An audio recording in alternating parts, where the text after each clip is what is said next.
The Lotus Sutra, Chapter 24, Bodhisattva Gadgada Svara. Thereupon, the Buddha Sakyamuni emitted a ray of light from his top knot, the mark of a great person, and also from the tuft of white hair between his eyebrows, thus illuminating all the Buddha worlds in the east, equal to the sands of 108 myriads of kotis of Nayutas of Ganges rivers. Beyond this number of worlds was the Buddha world called Vairochana Rasmi Pratimandita. In that world was the Buddha named Kamala Dala Vimala Naksatrara Jasam Kusumita Bijna, a Tathagata, Arhat, completely enlightened, perfect in knowledge and conduct, well-departed, knower of the world, unsurpassed, tamer of humans, teacher of devas and humans, Buddha, Bhagavat. He was respectfully surrounded by a great assembly of countless innumerable bodhisattvas, and he expounded his teaching for them. The ray of light emitted from the tuft of white hair between the eyebrows of Sakyamuni Buddha illuminated the entire world. At that time, in the Buddha world of Vairochana Rasmi Pratimandita, there was a bodhisattva whose name was Gadgadasvara, or Wonderful Voice. Having planted many roots of good merit over a long period, he paid homage to and closely attended immeasurable hundreds of thousands of myriads of kotis of Buddhas, and accomplished complete and profound wisdom. He attained the samadhis called Dvajagrakiyura Sadharma Pundarika Vimaladatta Naksatraraja Vikridita Anilamba Jnana Mudra Sarvaruta Kausalya Sarva Punya Samuchaya Prasadavati Krivi Kridita Jnanoka Vyuharaja Vimala Prabhasa Vimala Garba Apkritsna and Suryavarta.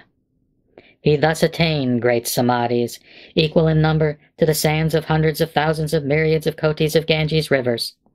As the light of the Buddha Sakyamuni illuminated his body, he addressed the Buddha, Kamala Dala Vimala Naksatrara Jasam Kusumita Bijna, saying, O Bhagavat, I shall go to the Saha world, approach the Buddha Sakyamuni in homage and reverence, and see Bodhisattva Manjushri, the prince of the Dharma, as well as Bodhisattva Vaisayaraja, Bodhisattva Pradansura, Bodhisattva Naksatrarya Jasam Kusumita Bijna, Bodhisattva Visista Charitra, Bodhisattva Vyuharaja, and Bodhisattva Vaisaya Samudagata.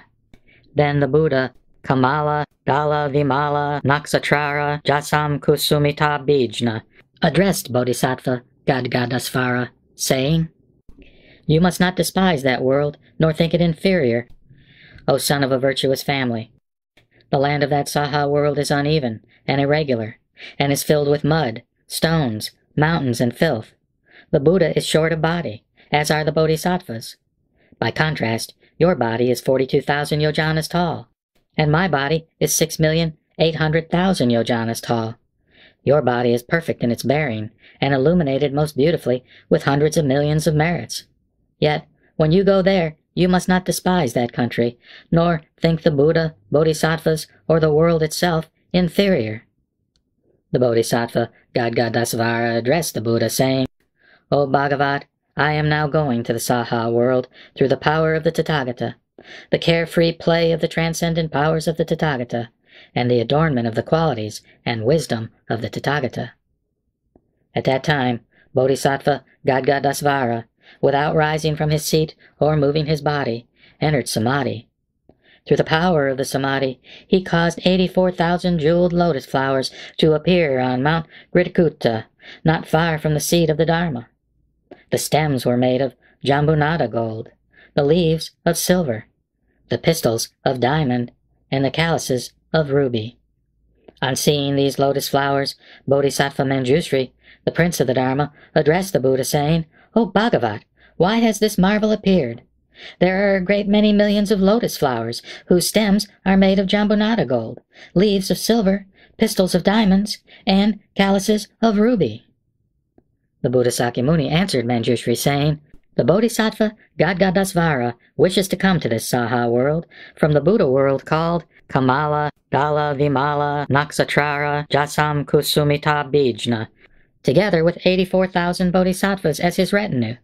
He approaches me in homage and reverence, wishing to make offerings and to hear the Lotus Sutra. Manjushri asked the Buddha, saying, O Bhagavat, what roots of good merit has he planted, and what merits has he practiced to attain his great transcendent powers? What kind of samadhi has he practiced? I entreat you to tell us the name of this samadhi. We wish to practice it with diligence.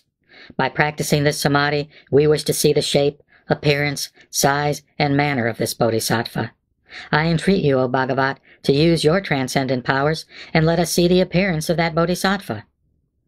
Then the Buddha Sakyamuni spoke to Manjushri, saying, The Tathagata Prabhutaratna, who long ago entered parinirvana, will manifest the signs for you.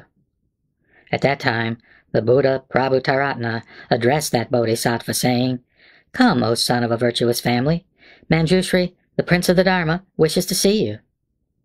Thereupon, Bodhisattva Gadgadasvara disappeared from his world and arrived together with 84,000 bodhisattvas. In the worlds through which he passed, the land quaked in 6 ways. 7-jeweled lotus flowers rained everywhere, and hundreds of thousands of heavenly musical instruments sounded spontaneously without being played. The eyes of this bodhisattva were as large as blue lotus leaves. Even if hundreds of thousands of myriads of moons were gathered together, they would not exceed the beauty of his countenance. His body was pure gold in color, adorned with immeasurable hundreds of thousands of merits, radiant with virtuous dignity, and brilliantly illuminated like the adamantine body of the god Narayana. Having entered the 7-jeweled platform and ascended into the air, he flew above the earth at a height of 7 tala trees. Surrounded by respectful bodhisattvas, he arrived at Mount Gridagutta in the Saha world and descended from the 7-jeweled terrace. He came before the Buddha Sakyamuni with a necklace worth hundreds of thousands in his hand and bowed until his forehead reached the Buddha's feet. He presented the necklace to the Buddha, saying, O Bhagavat, this, the Buddha Kamala Dala Vimala Naksatrarya Jasamku Sumitabhijna, inquires of the Bhagavat, quote, Are you without illness or pain? Is your daily life pleasant? Are you at ease in practice? Is the world around you harmonious? Are your worldly affairs bearable? Is it easy to save sentient beings? Are they not filled with greed, anger, foolishness, avarice, and pride? Are they mindful of their parents? Do they respect shramanas? Do they not have false views or erring thoughts? Do they control the desires of their 5 senses? O Bhagavat, do the sentient beings conquer maras? Has the Tathagata Prabhutaratna, sitting in the 7-jeweled stupa, long after his parinirvana, come here to hear the Dharma? Furthermore, he inquired of the Tathagata Prabhutaratna, saying, Are you at ease and without pain? O Bhagavat, will your life be long and endured with patience? I now wish to see the body of the Buddha Prabhutaratna. I entreat you, O Bhagavat, to manifest and show it to me. At that time, the Buddha Sakyamuni said to the Buddha Prabhutaratna, This bodhisattva, Gadgadasvara, wants to see you. Then the Buddha Prabhutaratna addressed Gadgadasvara, saying, Splendid, splendid. You have paid homage to the Buddha Sakyamuni and heard the Lotus Sutra, and have come here in order to see Manjushri and others.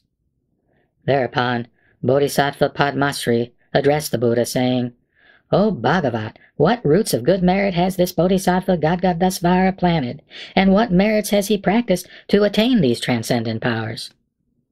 The Buddha answered Bodhisattva Padmasri, saying, In the past, there was a Buddha called Megha Dundu Bisvararaja, a Tathagata, Arhat, completely enlightened. His world was called Savarpasam Darsana, and the Kalpa was called Priya Darsana. For a period of 12,000 years, this Bodhisattva Gadgadasvara paid homage to the Buddha Megha Dubisvararaja with 100,000 kinds of music and 84,000 7-jeweled bowls. As a result of his deeds, he was born in the world of the Buddha Kamala Dala Vimala Naksatrara Jasam Kusumita Bijna and has attained transcendent powers. O Padmasri, what do you think about this? Is Bodhisattva Gadgadasvara, who paid homage to the Buddha Megadundubisvara Raja with music and jeweled vessels, someone unknown? Bodhisattva Mahasattva Gadgadasvara here present is one and the same. O Padmasri, having closely and respectfully attended innumerable Buddhas and planted roots of good merit over a long time, this Bodhisattva Gadgadasvara met hundreds of thousands of myriads of kotis of Nayutas of Buddhas, equal in number to the sands of the Ganges River. O Padmasri, you think that the body of Bodhisattva Gadgadasvara exists only here. However, this Bodhisattva manifests himself in various bodies. He has thus taught this sutra in many places for the sake of the sentient beings. Sometimes he has appeared in the form of Brahma. Sometimes he has appeared in the form of Sakra. Sometimes he has appeared in the form of Isvara. Sometimes he has appeared in the form of Mahasvara. Sometimes he has appeared in the form of the great commander of the Devas. Sometimes he has appeared in the form of Vaisravana. Sometimes he has appeared in the form of a noble emperor. Sometimes he has appeared in the form of a minor king. Sometimes he has appeared in the form of a wealthy man. Sometimes he has appeared in the form of a householder. Sometimes he has appeared in the form of a state official. Sometimes he has appeared in the form of a Brahmin. Sometimes he has appeared in the form of a monk, nun, layman, or laywoman. Sometimes he has appeared in the form of the wife of a wealthy man or householder.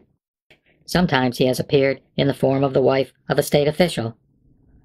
Sometimes he has appeared in the form of the wife of a Brahmin. Sometimes he has appeared in the form of a boy or a girl.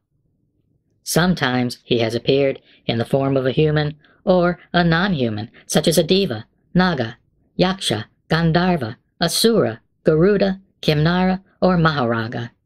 In this way, he has expounded this sutra and saved those in the states of being of hell-dwellers, hungry ghosts, animals, and those in difficult circumstances.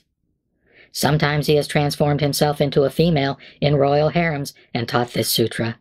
O Padmasri, this Bodhisattva Gadgadasvara saves all beings in the Saha world. This Bodhisattva Gadgadasvara has transformed himself into various forms and taught this sutra for the sake of all sentient beings. Nevertheless, his transcendent power has never decreased, nor his power of transformation, or his wisdom. This Bodhisattva illuminates the Saha world with his great wisdom, and causes every sentient being to attain what should be known. He does exactly the same in all the worlds of the 10 directions, which are equal in number to the sands of the Ganges River. If he is able to save them in the form of a Sravaka, he teaches the Dharma by changing himself into the form of a Sravaka. If he is able to save them in the form of a Pratyeka Buddha, he teaches the Dharma by changing himself into the form of a Pratyeka Buddha. If he is able to save them in the form of a Bodhisattva, he teaches the Dharma by changing himself into the form of a Bodhisattva. If he is able to save them in the form of a Buddha, he teaches the Dharma by changing himself into the form of a Buddha. Thus, he transforms himself in various ways according to the capacities of those who are to be saved. If he is able to save them by means of parinirvana, he manifests parinirvana to them. O Padmasri, Bodhisattva Mahasattva Gadgadasvara has achieved his transcendent powers and the power of wisdom in just such a manner. Thereupon, Bodhisattva Padmasri addressed the Buddha, saying, O Bhagavat, deep are the roots of good merit that this Bodhisattva Gadgadasvara has planted. O Bhagavat, in what samadhi did this Bodhisattva dwell, such that he was able to appear in various places in this way and bring sentient beings to the path? The Buddha answered Bodhisattva Padmasri, saying, O son of a virtuous family, that samadhi was called Savarupa Samdarsana. Dwelling in this samadhi, Bodhisattva Gadgadasvara has benefited innumerable sentient beings in this way. When this chapter, Bodhisattva Gadgadasvara, was being taught, those 84,000 people who had come with Bodhisattva Gadgadasvara attained the samadhi called Sarvarupa Samdarsana. Innumerable bodhisattvas in this Saha world also attained this samadhi, and Dharani. Then Bodhisattva Mahasattva Gadgadasvara paid homage to the Buddha Sakyamuni and the stupa of the Buddha, Prabhutaratna, and returned to his own world. Those worlds through which he traveled quaked in 6 ways, and rained jeweled lotus flowers. Hundreds of thousands of myriads of kotis of variegated music was heard. Having returned to his own world, he approached the Buddha, Kamala, Dala, Vimala, Naksatrara, Jasam Kusumita Bijna, surrounded by 84,000 bodhisattvas, and said to him, "O Bhagavat, I have been to the Saha world and benefited the sentient beings. Having seen the Buddha Sakyamuni and the stupa of the Buddha Pratubharatna, Bodhisattva Manjushri, the Prince of the Dharma, Bodhisattva Bhaisaraja, Bodhisattva Vara, Bala, Vegaprapta, and Bodhisattva Pradhanasura, I caused these 84,000 bodhisattvas to attain the samadhi called Sarvarupa Samdarsana." When this chapter, the coming and going of Bodhisattva Gadgadasvara, was taught, 42,000 sons of the Devas attained the acceptance of the non-origination of all dharmas, and Bodhisattva Padmasri attained the Saddharma Pundarika Samadhi.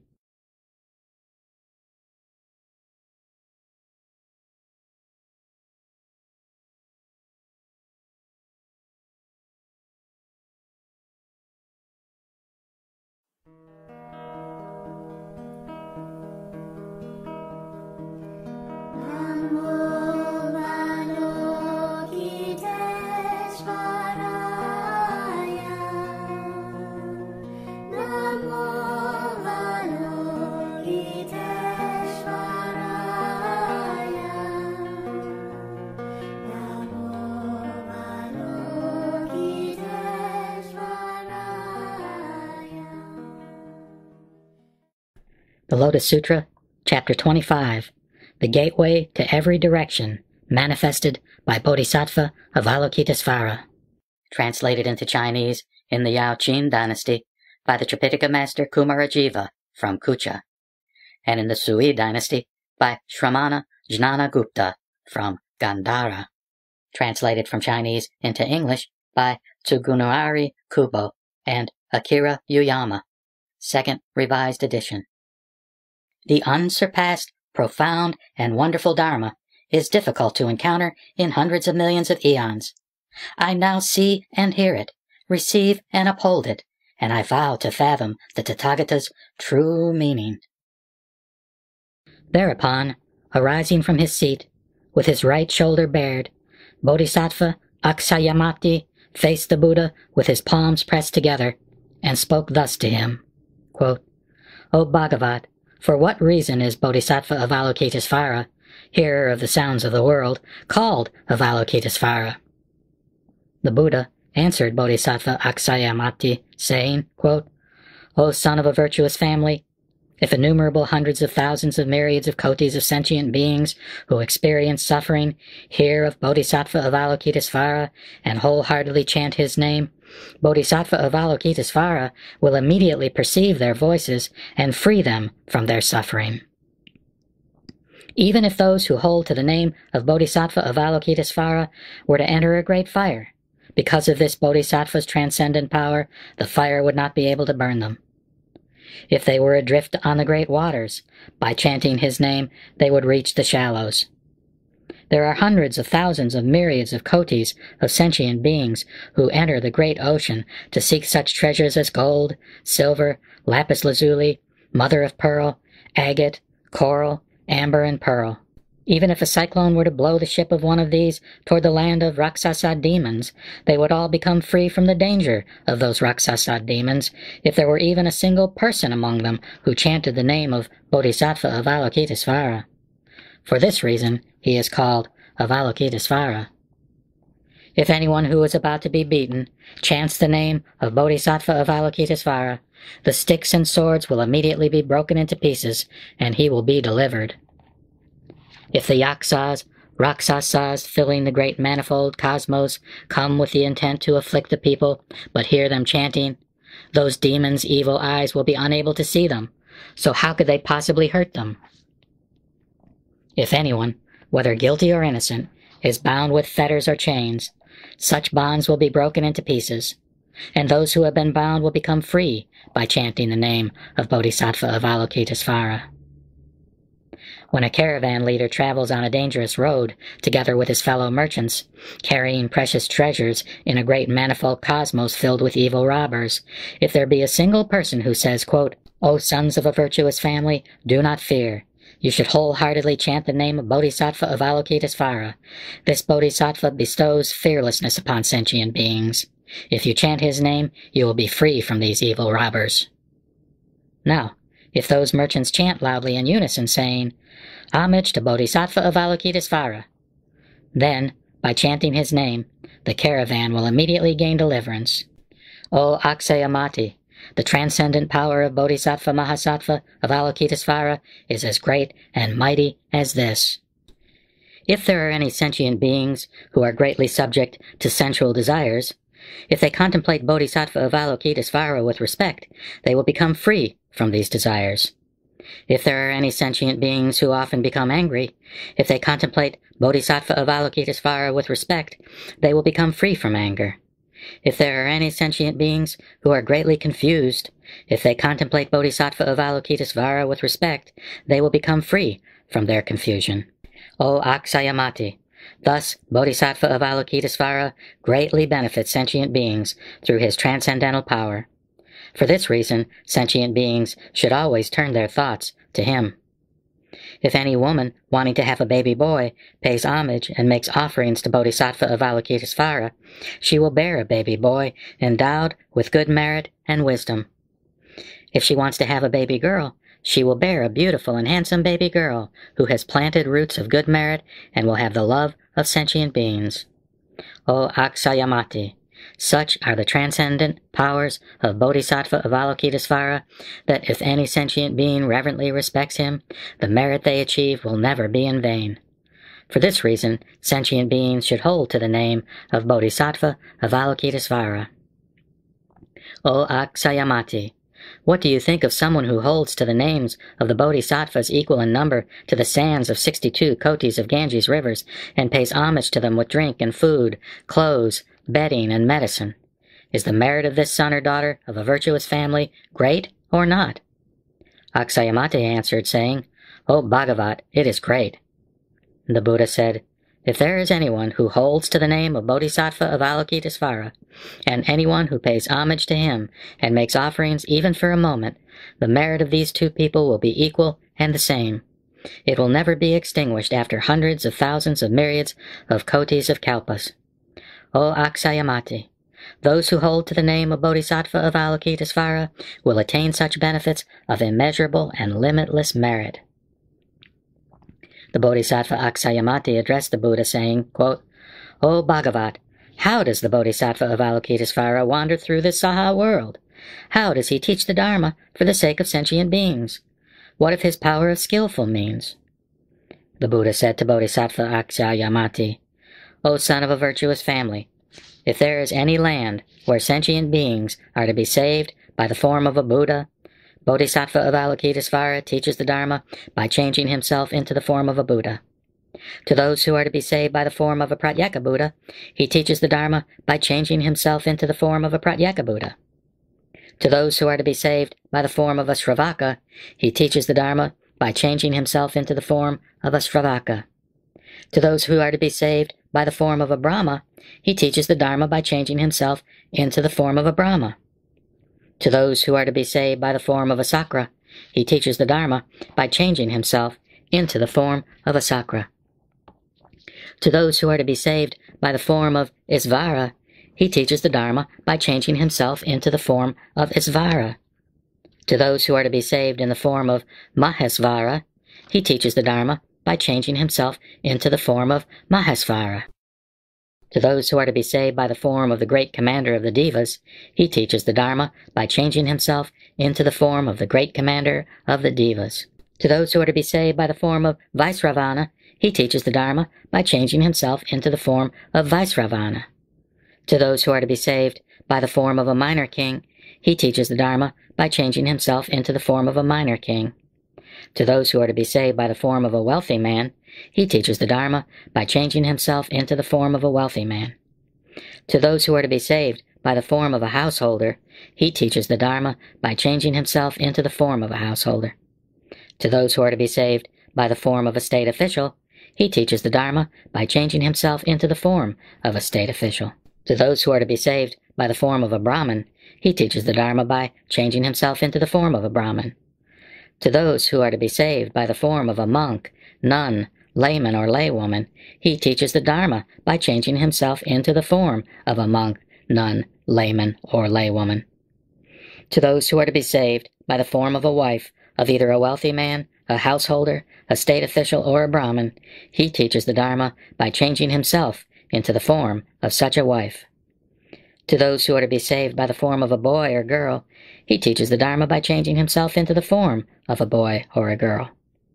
To those who are to be saved by the form of a human or of a non-human, such as a Deva, Naga, Yaksa, Gandharva, Asura, Garuda, Kimnara, or Maharaga, he teaches the Dharma by changing himself into any of these forms.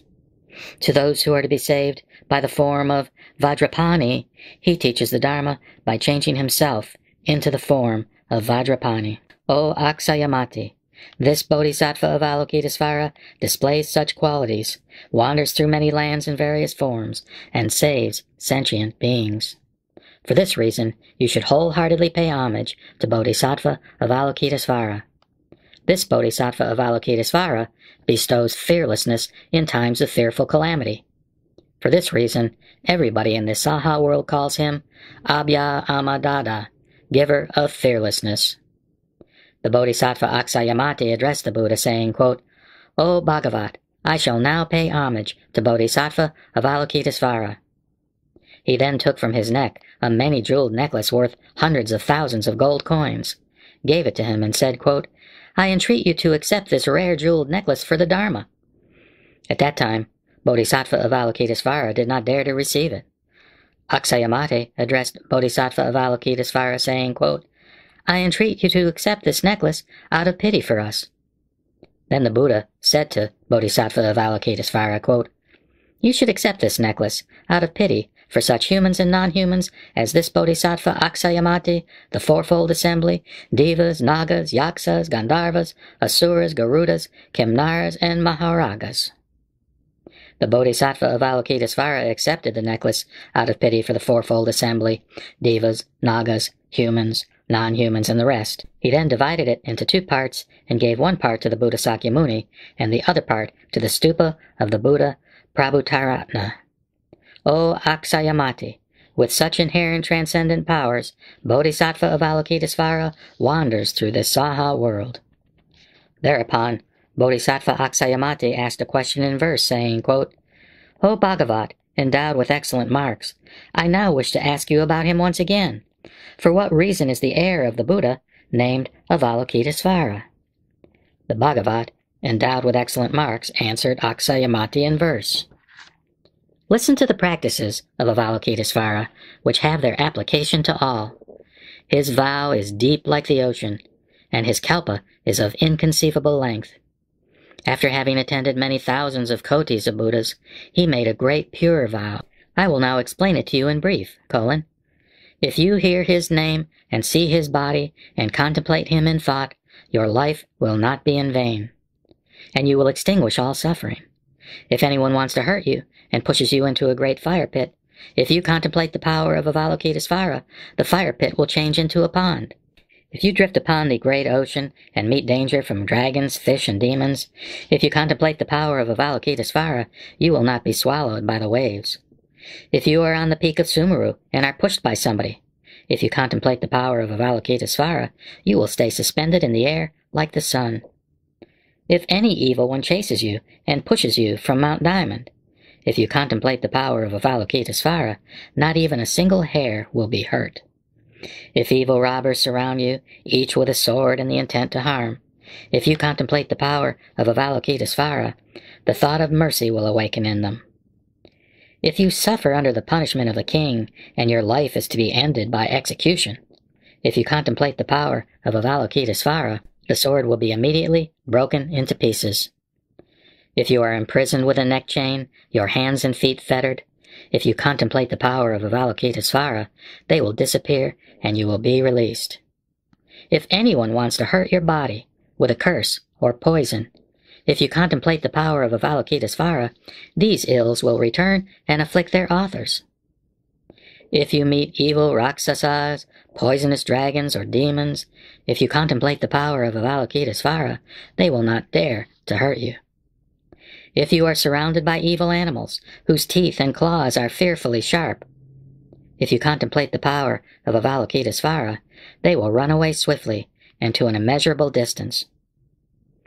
If there are lizards, snakes, vipers, or scorpions, whose breath is poisonous like a flaming smoke, if you contemplate the power of Avalokitesvara, they will turn away swiftly at the sound of your voice. If thunder resounds, lightning flashes, hail falls, and a great rain pours out of the clouds, if you contemplate the power of Avalokitesvara, they will disappear immediately. If sentient beings are in great adversity, and immeasurable pain afflicts them, the wonderful power of the wisdom of Avalokitesvara can relieve the suffering of the world. Endowed with transcendent powers, and having fully mastered wisdom and skillful means, in all of the worlds of the 10 directions, there is no place where he will not manifest himself. The suffering of those in the troubled states of being, hell-dwellers, hungry ghosts and animals, and the suffering of birth, old age, illness, and death, will gradually be extinguished. He who perceives the world with truth, purity, and vast knowledge, and with benevolence and compassion, should be ever longed for and looked up to. He is a spotless, pure ray of light, a sun of wisdom that destroys the darkness, a flame that withstands the winds of calamity. He brilliantly illuminates the entire world. His will, the essence of which is compassion, shakes like thunder, and the mind of mercy is like a beautiful overspreading cloud which pours the Dharma rain of immortality and extinguishes the flame of desires. In a dispute before judges, or fearful in the midst of battle, if you contemplate the power of Avalokitesvara, all enemies will flee away. He has a wondrous voice, the voice of one who perceives the world, a voice like Brahma's, a voice like the rolling tide, a voice unsurpassed in this world. For this reason, you should always contemplate him. You should have no doubt, even for a moment. The pure seer of Avalokitesvara will be a refuge when suffering distress or the misery of death. He is endowed with every quality, sees the sentient beings with his benevolent eyes, and his ocean of merit is immeasurable. For this reason, you should pay him homage. At that time, Bodhisattva Dharani arose from his seat, went before the Buddha, and said to him, "O Bhagavat, if there are any sentient beings who hear of this chapter, Bodhisattva of Avalokitesvara, and these effortless deeds, the manifestation of the gateway to all directions, and the transcendent powers, know that their merit will not be little." When the Buddha taught the chapter, the gateway to every direction, the thought of incomparable highest complete enlightenment awoke in 84,000 sentient beings in the assembly.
The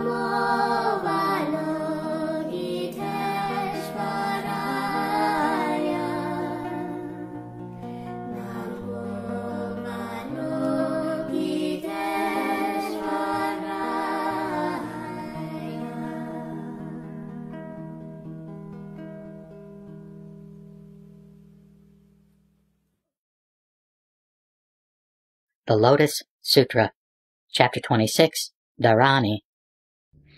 Thereupon, rising from his seat with his right shoulder bared, Bodhisattva Vaisayaraja faced the Buddha with his palms pressed together and spoke to him, saying, O Bhagavat, if there is any son or daughter of a virtuous family who preserves the Lotus Sutra and recites it, is versed in it, and copies it, how much merit will he or she attain?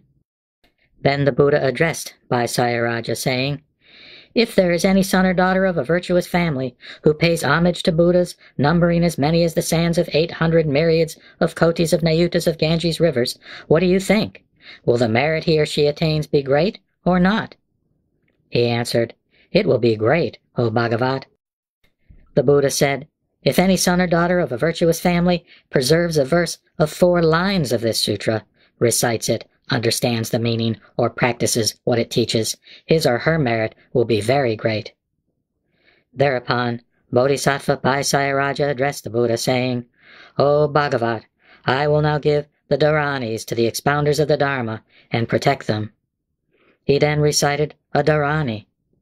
Anya manya mane mamane sita charita same samita visante mukta muktatame same avisame samasame yaye ksaye akasaye aksine sante samait dharani alokabasa pratyaveksa Nidiru abhyantara nirvista abhyantara parisudhi mutkule arade parade Sukhanski asamasame Buddha vilokita dharma pariksita samga nirgosa nirgoni baya baya visodhani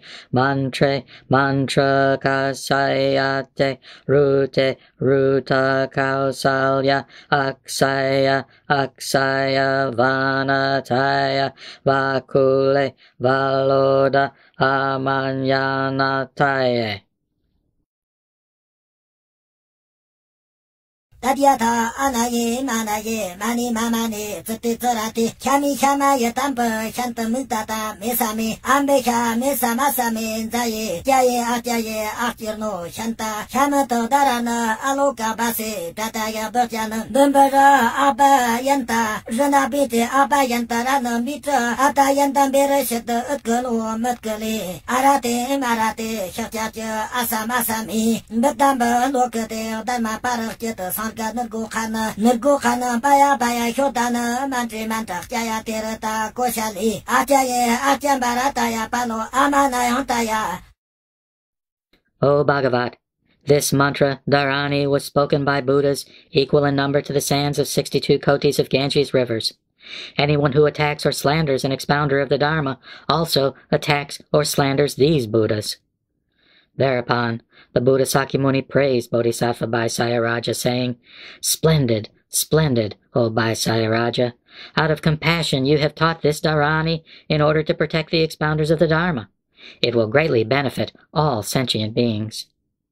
Then, Bodhisattva Pradhanasura addressed the Buddha, saying, O Bhagavat, I will also teach a Dharani in order to protect anyone who recites and preserves the Lotus Sutra.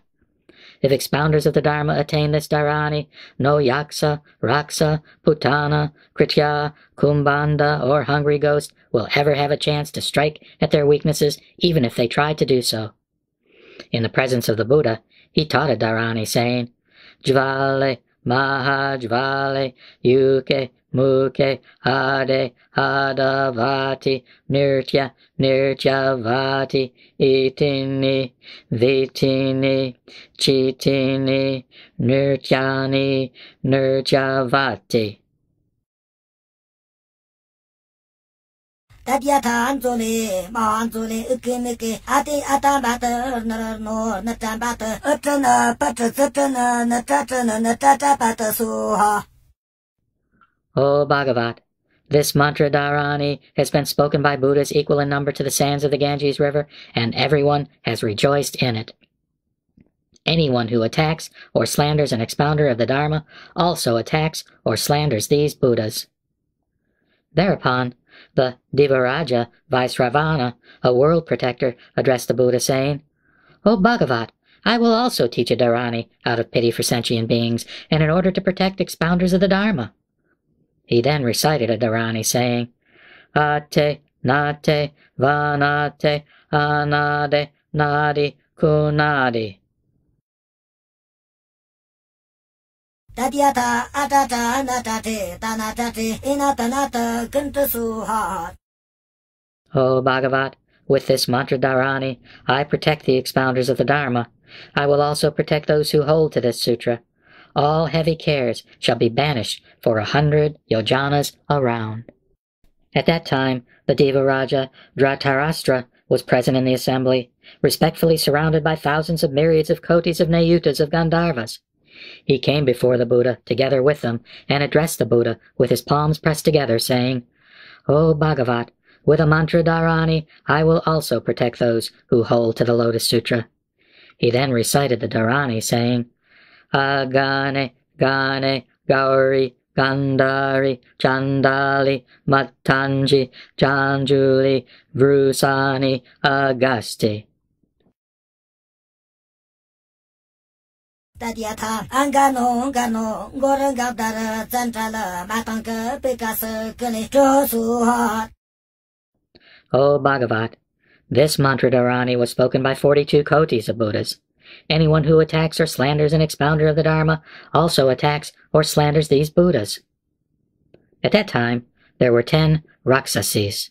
Their names were Lamba, Vilamba, Kudadanti, Puspadanti, Makudadanti, Kasini, Achala, Maladari, Kunti, and Sarvasato Vajari. These 10 Raksasis, together with Hariti and their children and retinues, came before the Buddha and addressed him in unison, saying, O Bhagavat, we also want to protect those who recite and preserve the Lotus Sutra, and rid them of their heavy cares. Those who try to strike at the expounders of the Dharma through their weaknesses shall never be able to do so.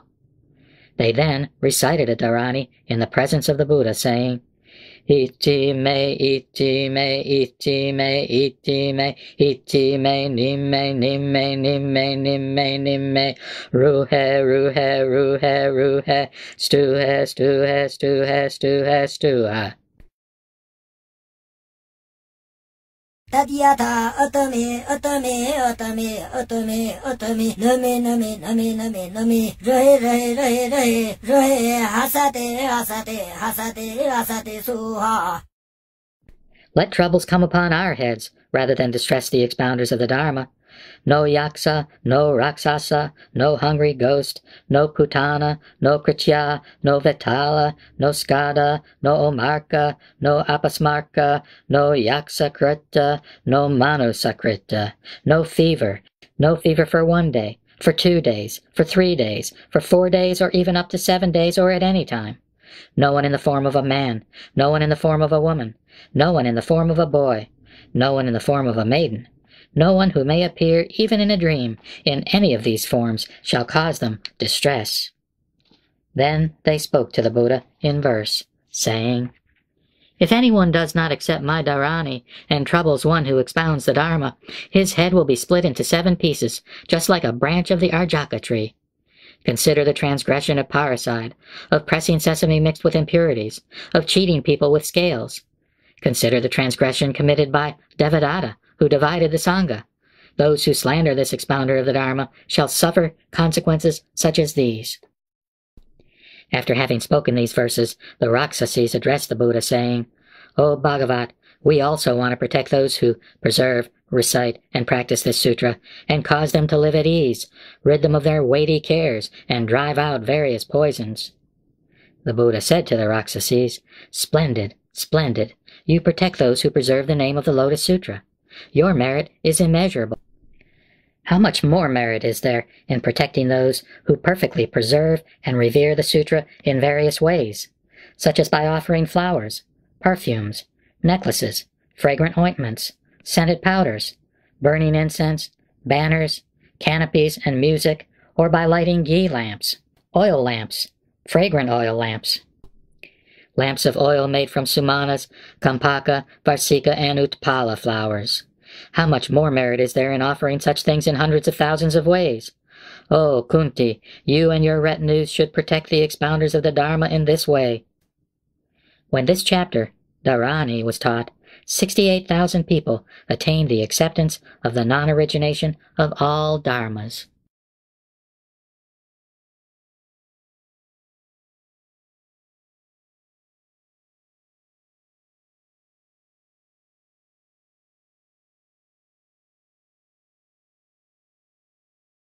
The Lotus Sutra, Chapter 27, Ancient Accounts of King Subhavyuha.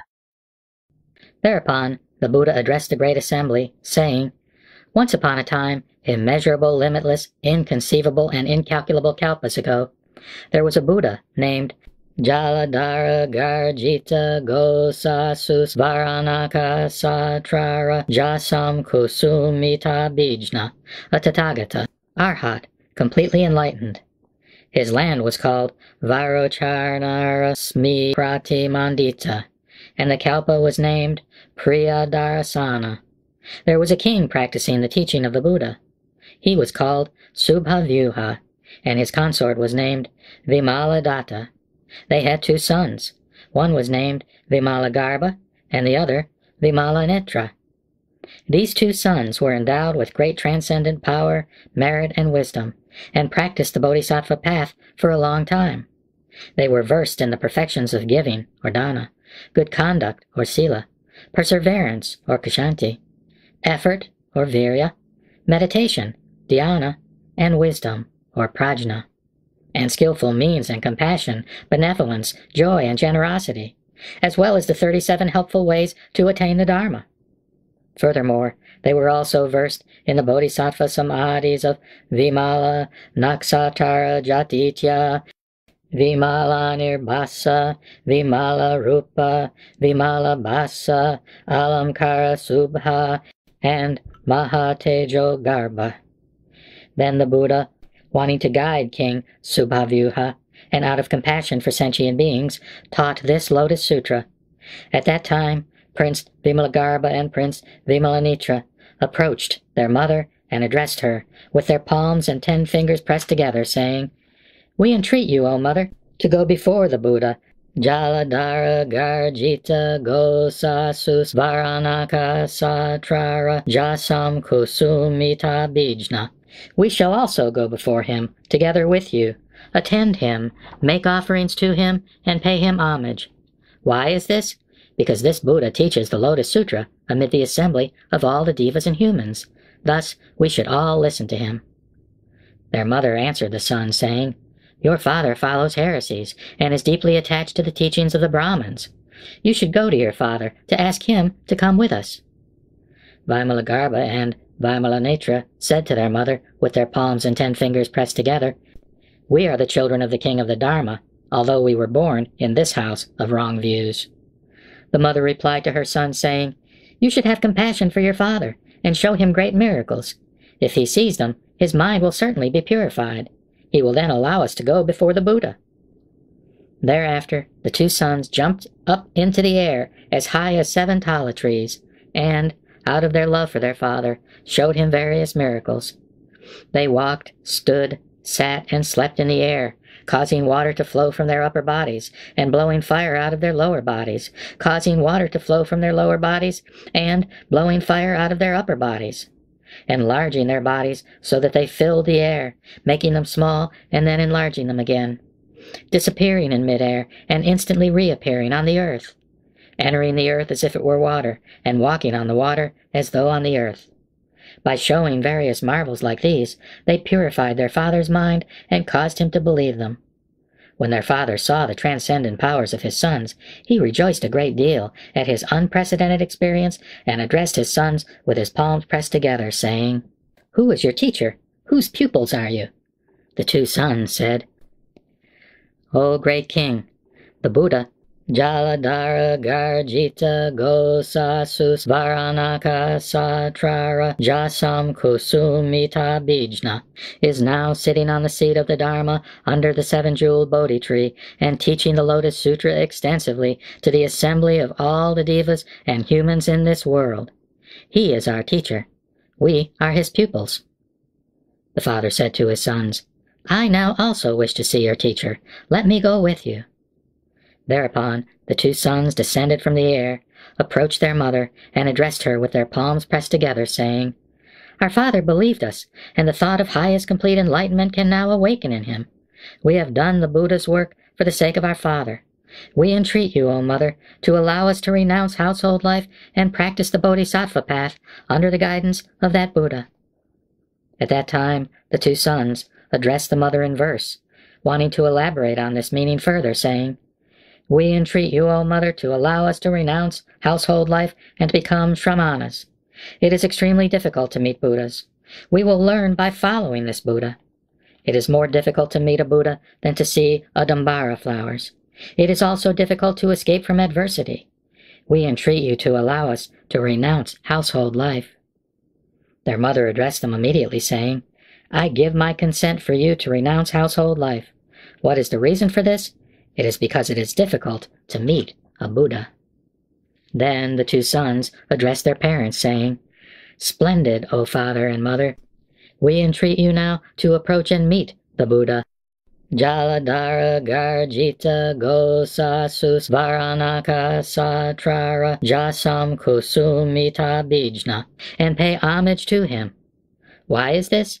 Because it is difficult to meet a Buddha, just as it is to see Adambara flowers, or for a one-eyed turtle to find the hole in a floating piece of wood.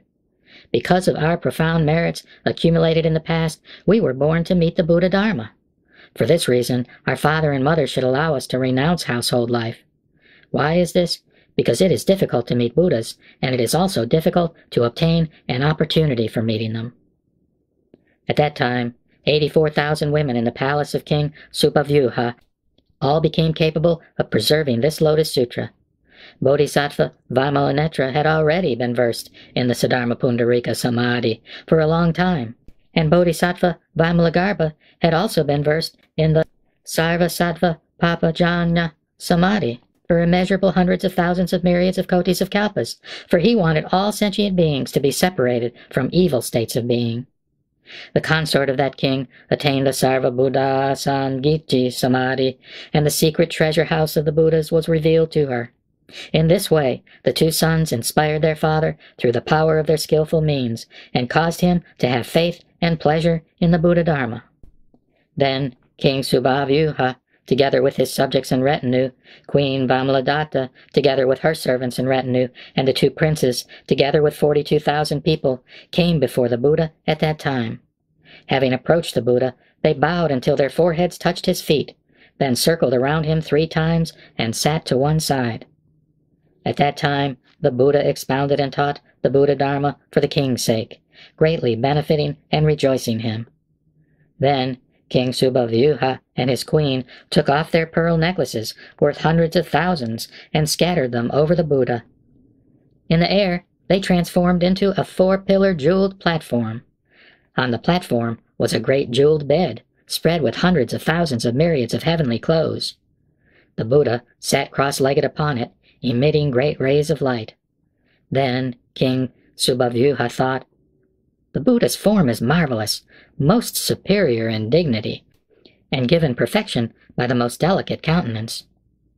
Thereupon, the Buddha, Jaladhara Garjita Gosasus Varanaka Satrara Jasam Kusumita Bijna, addressed the 4-fold assembly, saying, "Do you see King Subhavyuha standing with his palms pressed together in my presence? This king has become a monk in my Dharma. He will diligently practice the Dharma that aids those on the Buddha path and will become a Buddha. He will be called Salindra Raja. His land will be called Vischiranavati, and the Kalpa Abhyudgata Raja. With this Buddha, Salendraja, will be innumerable bodhisattvas and shravakas. His land will be level. Such will be his merits. That king immediately gave his kingdom to his younger brother. He renounced household life and practiced the Buddha Dharma together with his queen, 2 sons, and their retinue. For a period of 84,000 years after their renunciation, the king continued to make diligent efforts and practiced the Lotus Sutra.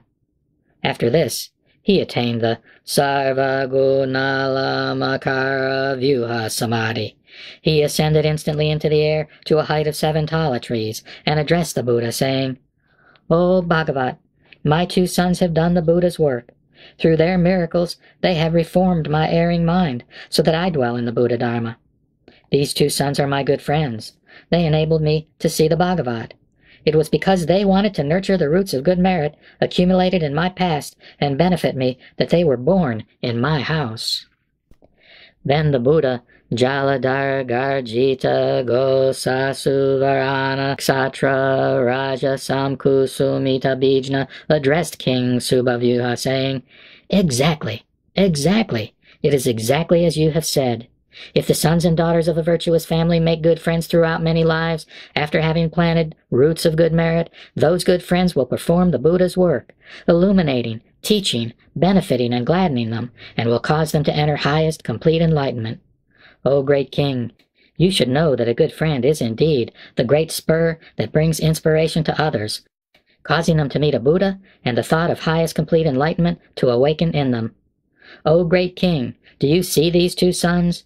These 2 sons have already paid homage to Buddhas, equal in number to the sands of 6,500 thousands of myriads of kotis of Nayutas of Ganges rivers, closely attended the Buddhas with respect, accepted the Lotus Sutra in their presence, and, in their compassion, caused sentient beings with false views to dwell in right views. Immediately after that, King Subhavyuha descended from the air and addressed the Buddha, saying, O Bhagavat, the Tathagata is extraordinary. Because he is endowed with merits and wisdom, his top knot is brilliantly illuminated. His deep blue eyes are long and wide. The tuft of hair between his eyebrows is white, like the bright moon. His white teeth are even and always shining, and his scarlet lips are like the bimba fruit in their beauty.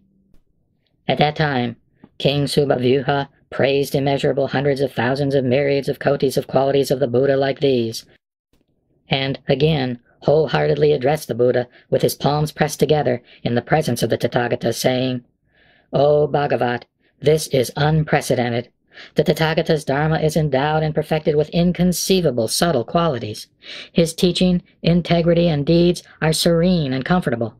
From today on, we shall never act selfishly, and the wrongful thoughts of false views, pride, and anger shall never awaken in us. Having spoken these words, he bowed to the Buddha and went away. The Buddha addressed the great assembly, saying, What do you think about this? Is King Subhavyuha someone unknown? He is none other than this Bodhisattva Padmasri. His queen Vimaladatta is none other than this Vairochana Rasmi Pratimandita Vajaraja, now in the presence of the Buddha. Because she had compassion for King Subhavyuta and his retinue, she was born here. These 2 sons are none other than Bodhisattva Vaisaya Raja and Bodhisattva Vaisaya Samudgata. These Bodhisattvas, Vaisaya Raja and Vaisaya Samudgata, perfected great qualities such as these, and, having planted many roots of good merit under the guidance of innumerable hundreds of thousands of myriads of kotis of Buddhas, perfected inconceivable good merit. If anyone holds the names of these 2 bodhisattvas in memory, the devas and humans in this entire world will certainly pay homage to those bodhisattvas. When the Buddha taught this chapter, called Ancient Accounts of King Subhavyuha, 84,000 people removed themselves from impurity, rid themselves of defilement, and attained pure Dharma eyes with which to see the teachings.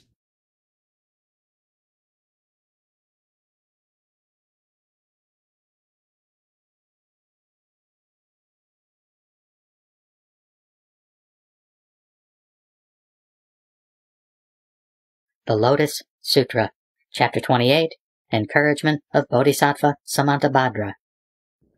Thereupon, Bodhisattva Samantabhadra, through his effortless transcendent power, dignity, and fame, arrived from the east, together with innumerable, limitless, and incalculable numbers of great bodhisattvas.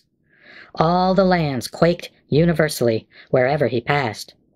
Jeweled lotus flowers rained down, and immeasurable hundreds of thousands of myriads of kotis of kinds of music were heard. He was surrounded by a great assembly of innumerable beings, humans, and such non-humans as devas, nagas, yaksas, gandharvas, asuras, garudas, kimnaras, and maharagas, each manifesting dignity and transcendent powers. He then arrived at Mount Gridrakuta in the Saha world. He prostrated himself before Sakyamuni Buddha and circled around him to the right. He then addressed him, saying, "O Bhagavat, afar in the land of the Buddha, Ratna Tejo Budgataraja, I heard you expound the Lotus Sutra in this Saha world. I have come here to listen to you, together with the assembly of immeasurable and limitless hundreds of thousands of myriads of kotis of bodhisattvas. I entreat you, O Bhagavat, to teach us how the sons and daughters of a virtuous family may attain the Lotus Sutra after the parinirvana of the Tathagata."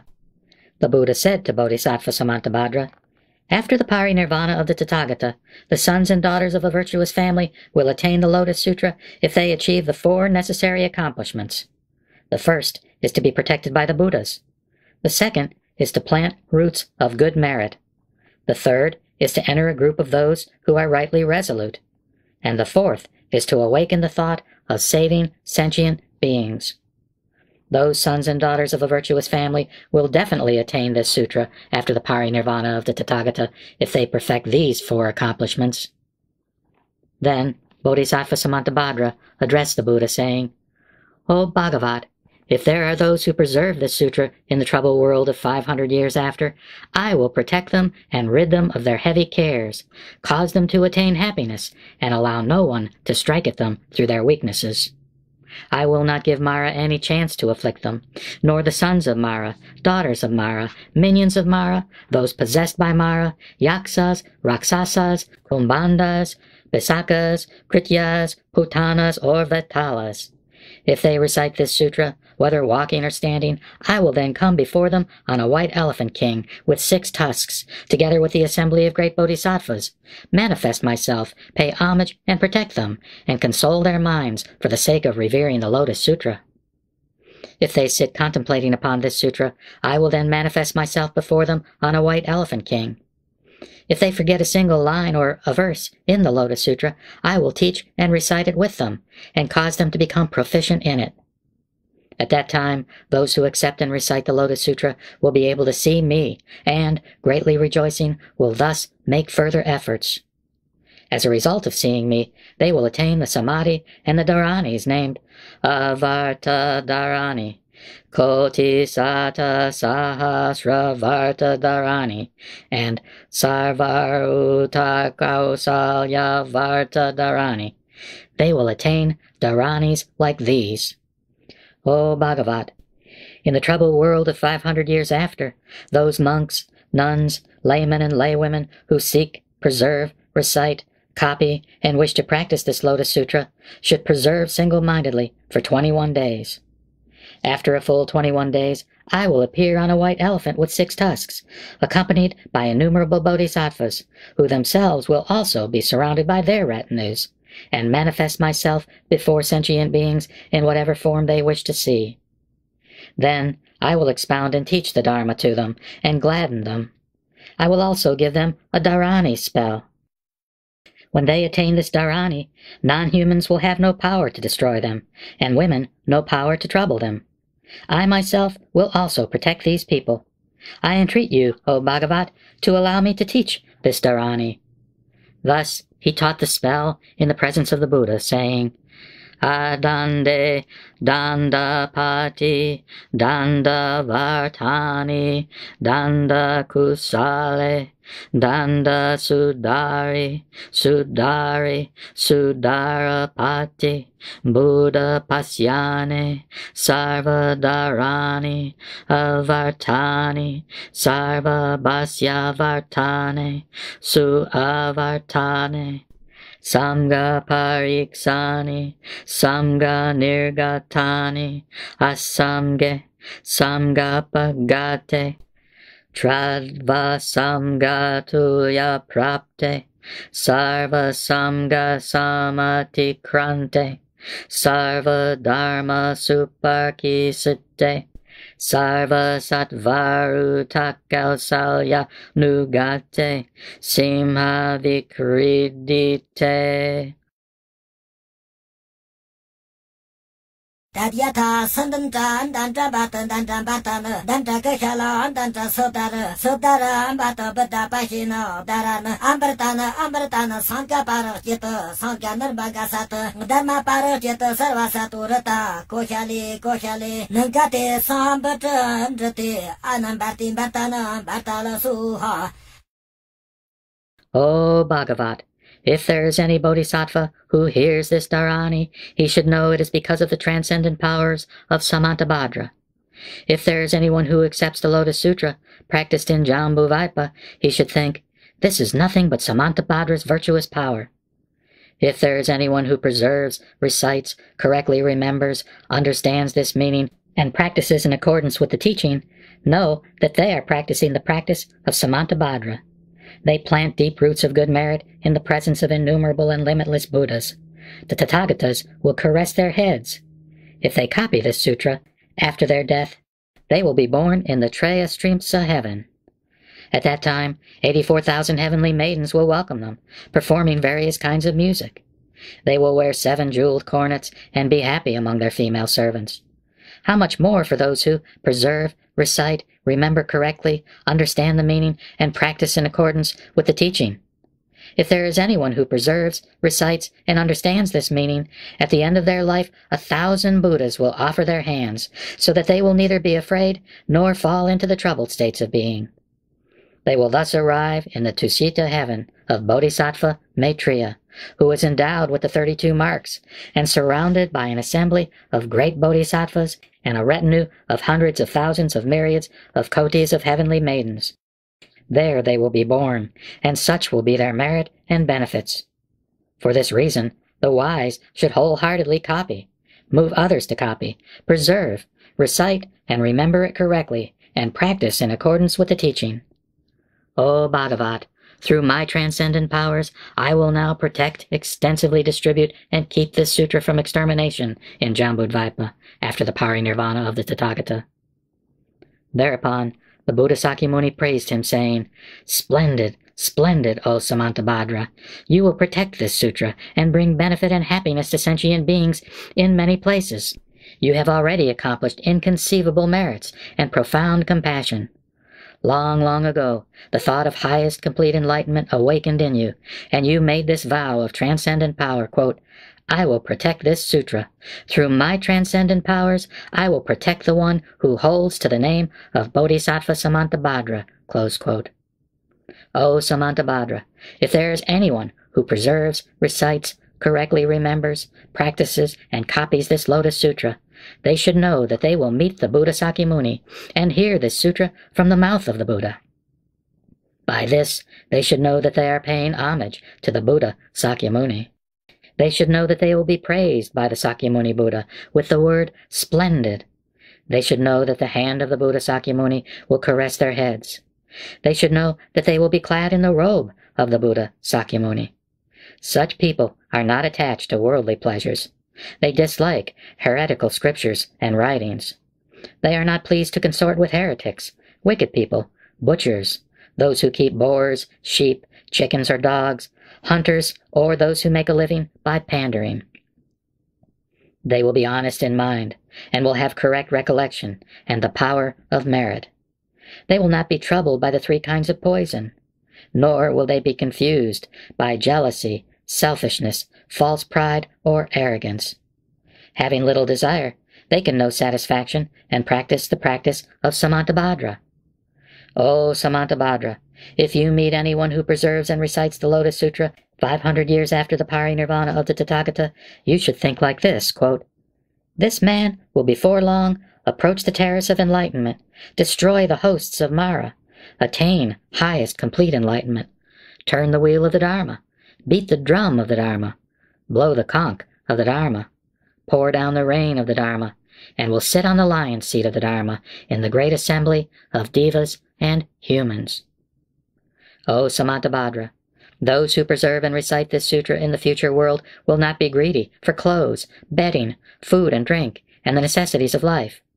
Their aspirations will not be unrewarded, and their happy reward will be attained in this world. If there is anyone who despises them, saying, quote, "You are mad, this practice of yours is in vain, and will attain nothing in the end," they will have no eyes, lifetime after lifetime, as a retribution for this wrongdoing. If there is anyone who pays them homage and praises them, he will attain tangible rewards in this world. If anyone sees those who preserve this sutra and speaks maliciously about their faults, whether true or not, such a person will suffer from leprosy in this life. If anyone scorns them, that person's teeth will be either loose or missing, their lips will be ugly, their nose will be flat, their limbs will be crooked, they will squint, their body will stink and be dirty, suffering from evil tumors, oozing pus. Their belly will swell with water, and they will have tuberculosis and other evil and serious illnesses. For this reason, O Samantabhadra, if you see anyone who holds to this sutra, you should stand up and show your respect, even from afar, just as you would pay homage to the Buddha. When this chapter, called Encouragement of Bodhisattva Samantabhadra, was being taught, innumerable and limitless bodhisattvas, equal in number to the sands of Ganges rivers, attained hundreds of thousands of myriads of kotis of dharanis named Avarta, and bodhisattvas equal to the number of atoms in the manifold cosmos, mastered the path of Samantabhadra. When the Buddha had taught this sutra, the entire great assembly of bodhisattvas, including Samantabhadra, the Sravakas, including Sariputra, devas, nagas, humans and non-humans, rejoiced greatly, accepted the Buddha's word, bowed to him, and departed.